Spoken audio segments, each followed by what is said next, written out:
नमस्कार। ईटीवी भारत में आपका स्वागत है। मैं हूं विशाल सूर्यकांत और कृषि कानून आज वापस ले लिए गए हैं। प्रधानमंत्री नरेंद्र मोदी ने सुबह ऐलान किया, उसके बाद से प्रतिक्रियाओं का दौर शुरू हो चुका है। और प्रतिक्रिया के इस पूरी कड़ी में हमारे साथ में एक महत्वपूर्ण सदस्य पूरे आंदोलन के साथ में जुड़े रहे हैं। स्वराज पार्टी के योगेंद्र यादव जी हमारे साथ में जुड़े हुए हैं। योगेंद्र जी, बहुत बहुत स्वागत है आपका।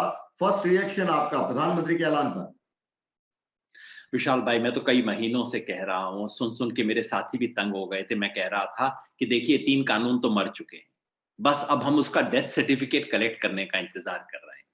तो आज उसकी घोषणा हो गई, अच्छी बात है, पर अभी भी वेट करेंगे, कलेक्ट तो करना ही होगा। मैं समझता हूँ एक बहुत बड़ा दिन है, ऐतिहासिक विजय हुई है, अधूरी है लेकिन ऐतिहासिक विजय है। ऐतिहासिक इसलिए है कि इस देश में किसानों ने अपना वजूद स्थापित करके दिखाया है। सिर्फ 3 कानून का मामला नहीं है, किसानों ने ये दिखा दिया है कि उन्हें नजरअंदाज नहीं किया जा सकता, उनको जूते के नीचे कुचला नहीं जा सकता। इस देश में कोई प्रधानमंत्री की कुर्सी पे बैठ नहीं सकता जब तक वो किसानों की बात ना सुने। इस लिहाज से ऐतिहासिक है। किसानों ने दिखा दिया है कि वो अतीत के नहीं, वो इस देश के भविष्य के भी मालिक हैं। इसलिए बहुत बड़ी जीत हुई है।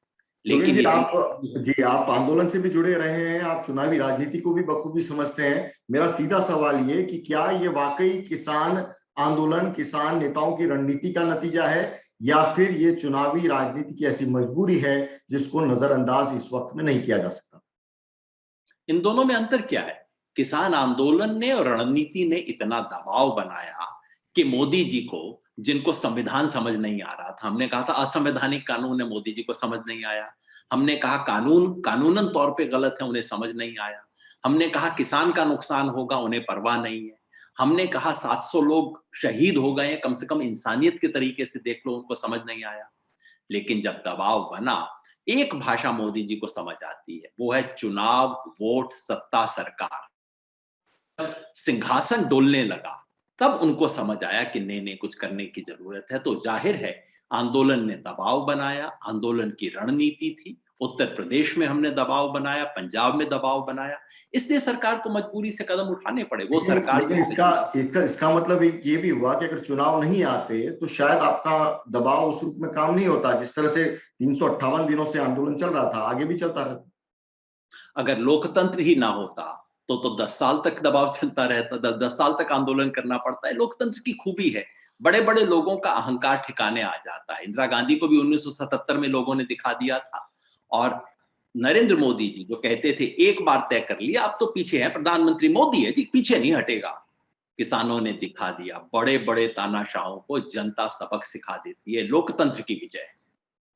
लेकिन इससे आगे क्या? क्योंकि अभी भी जो आपका कोर इशू था एमएसपी का, कृषि कानून, एमएसपी ऐसा मुद्दा है जो पिछले 70 साल से चला रहा है किसानों के सामने। कृषि कानून तो अभी था जब कानून आए थे। तो जो कोर इशू है उसको लेकर आप किस रूप में आगे बढ़ेंगे? क्या ये आंदोलन है वो उसका एक अहम पड़ाव इसको माने, या फिर हम कहें कि जो आंदोलन है वो तरह से जो कानून वापसी का इशू हो गया था, एक तरह से ईगो का इशू हो गया था दोनों तरफ से, वो खत्म हो गया? एक अहम पड़ाव तो है ही, इसमें कोई शक ही नहीं है, एक बहुत बड़ी जीत हुई है। लेकिन जैसा आपने ठीक याद दिलाया, और मुझे बहुत अच्छा लगा कि आप जैसे पत्रकारों ने याद रखा इस बात को। पहले दिन से हमने कहा था कि भाई, ये मुसीबत जो हमारे सर पे है, इनको तो हटाओ, लेकिन हमें एक सचमुच की गिफ्ट चाहिए, और वो है किसानों को एमएसपी की कानूनी गारंटी चाहिए, जो खुद मोदी जी ने 2011 में मांगी थी जब वो गुजरात के मुख्यमंत्री थे। वो अभी तक नहीं मिली है। उस पे कोई बात नहीं है, उस पे कोई वायदा नहीं है।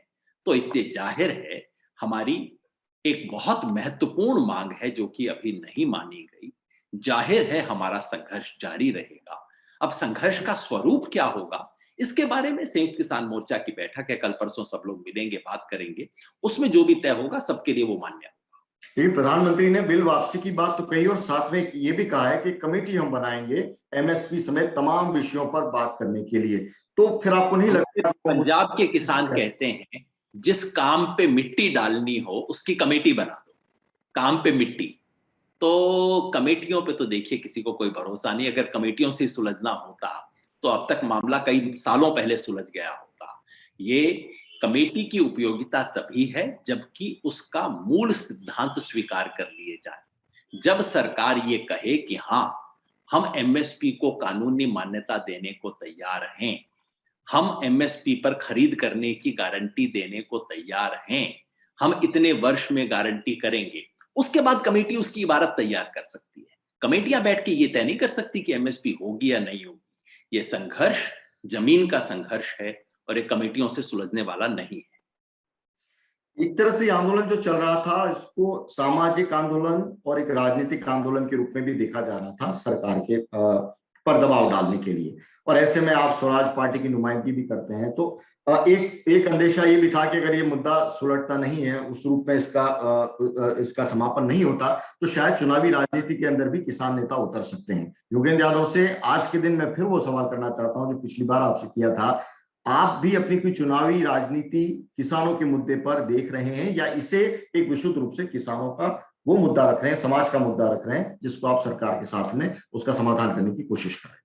मैं फिर वही कहूंगा जो शायद पिछली बार भी मैंने कहा होगा कि अगर राज की नीति पे सवाल उठाना राजनीति है, तो किसान राजनीति करते हैं, करेंगे। चुनावी राजनीति की बात कर रहा हूं, जिसमें उम्मीदवार उतारे जाते हैं। क्या राजनीति करने का मतलब चुनाव में उम्मीदवार उठाना नहीं? मैं अपनी तरफ से स्वराज इंडिया की तरफ से बोल सकता हूं, इस आंदोलन में हमारी भूमिका जय किसान आंदोलन के प्रतिनिधि के रूप में थी, वो हमने निभाई है। और इससे चुनावी फायदा हमें तो खैर मिलने वाला है नहीं, हम तो उस दौड़ में उत्तर प्रदेश और पंजाब में तो है नहीं। सही सवाल उठाना, और हाँ, राजनेताओं को चुनाव में डराना बहुत जरूरी है। हमने जैसे बंगाल में जाके इनको किया, उत्तर प्रदेश में। यदि चुनाव का डर नहीं होगा तब तो इन्हें कोई डर ही नहीं होगा। तो चुनाव में जाके डराना धमकाना, ये तो हर आंदोलन का अधिकार है और फर्ज है। वो किसानों ने किया और करके दिखाया। अन्य राजनीतिक पार्टियां हैं, वो भी इसका श्रेय ले रही हैं, जिस तरह से सुबह से बयान आ रहे हैं। और किसान जो आंदोलनकारी हैं, उनकी प्रतिक्रियाओं से ज्यादा उनकी आवाज है वो सुनाई दे रही। क्या आपको लगता है वाकई विपक्ष ने इस आंदोलन में आपका उस रूप में साथ दिया जो आपकी अपेक्षाएं थी? जिसने साथ दिया सबको सलाम है, सबको धन्यवाद है। बस एक आखिरी में इशारे से मैं कह दूं कि अगर पार्टियों के किए होने वाला होता तो किसानों को आंदोलन की जरूरत ही ना पड़ती। अगर पार्टियों के किए लाखों लोग सड़क पे आने वाले होते तो फिर किसान क्यों आते? लेकिन जिसने किया उसका धन्यवाद है। लेकिन ना तो किसी पार्टी की जीत है, ना किसी नेता की जीत है, ना ही केवल ये मोर्चे की जीत है। ये उस किसान की जीत है जो गर्मी, सर्दी, धूप, बारिश सब में खड़ा रहा, डटा रहा। उन महिला किसानों की जीत है जो दिन रात लगी रही। आज गुरु पर्व है और गुरु नानक ने कहा था कीरत करो, यानी कि ईमानदारी की मेहनत से, खून पसीने की मेहनत से कमाई करके खाओ। और कीरत करने वाला सबसे बड़ा कौन व्यक्ति है? किसान। आज कीरत की जीत है, आज गुरु नानक के बोल की जीत है, आज किसान की जीत है। एक आखिरी सवाल, क्योंकि समय वाकई उस रूप में कम है, लेकिन एक आखिरी सवाल ये कि संसद में क्या होगा, आपकी अपेक्षा क्या है जब संसद सत्र होगा? ये 3 कानून तो खारिज होंगे ही होंगे, तीनों को तो लिया जाएगा। मेरी अपेक्षा ये है कि एमएसपी के कानून पर भी सरकार आगे बढ़ेगी, और अगर वो नहीं बढ़ती तो मैं स्पष्ट कहता हूं, हमारा संघर्ष जारी रहेगा। बहुत बहुत शुक्रिया योगेंद्र यादव जी, कम समय में आपकी पहली प्रतिक्रिया, लेकिन उम्मीद करेंगे जैसे जैसे तस्वीर का रुख और साफ होगा, हम आपके साथ में जुड़ते रहेंगे, आपसे विस्तार से इस पर बात करते रहेंगे। बहुत बहुत शुक्रिया ईटीवी भारत के तमाम दर्शकों से जुड़ने के लिए। नमस्कार।